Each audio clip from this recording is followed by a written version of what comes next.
Kids are worse off in America than in any other rich country. It's by design.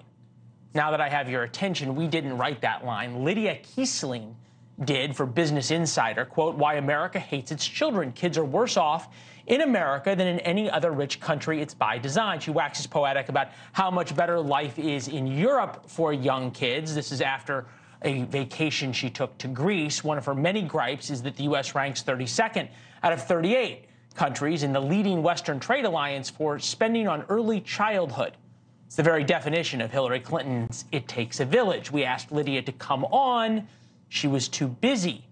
Elizabeth Prann knows a thing or two about raising kids. Actually, three. You have three kids. There you go. I don't know, Liz, were you surprised to find out that if you really loved your kids, you'd move to Greece and raise them there?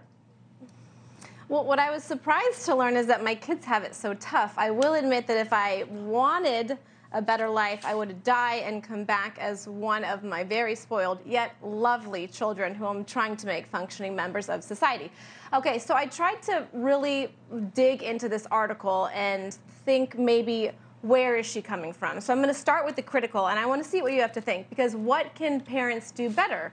And I want to think I want to hear what you have to say about this, because I will tell you that when I look at parents across the board, I do think that maybe we're struggling with the narrative that we're creating. If you look at parents in the line to pick up their children, a lot of them are on their phones, and we have this digital addiction. So I'm sort of curious on what we're doing worse or better than we were 10 or 20 years ago. So that would be my only gripe. Now, with Lydia and with the article, I'm sort of curious on where is she getting that from? And I'm curious on what you have to say, because does she think it's better maybe in Palestine or Syria or Yemen? If there's any place you want to be a kid, I would argue it would be here in the United States. Yeah, she was pretty specific to Greece and Sweden, yes, because she argued people there get more time off. What I think is interesting about all of these articles, right, is they talk about parental leave or how much is being spent on child care, but they don't talk about the real factors that we know that go into kids' success. Things like U.S. kids living in a single-parent household, 15 million living with a single mother, 3 million living with a single father. They don't talk about the single biggest... No, you can't say that. That's offensive. Oh, I'm sorry.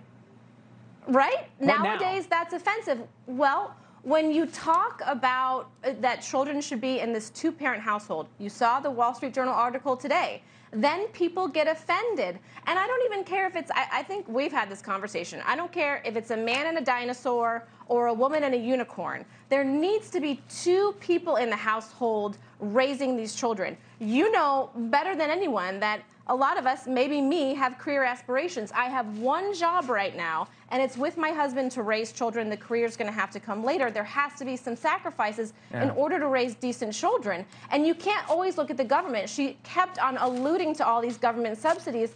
What about the fact that we need to start in the home? She pointed to gun violence and that. So, yeah, okay, all right, sorry. I'll stop. No, we got to run, but I will give you a compliment on television, which I rarely do. But if there is any woman I know who has sacrificed a lot for her kids and continues to do it, it's you. So you were the perfect guest for this. Thanks for watching. Go to joinnn.com to find NewsNation on your television provider. And don't forget to click the red subscribe button below to get more of NewsNation's fact-driven, unbiased coverage.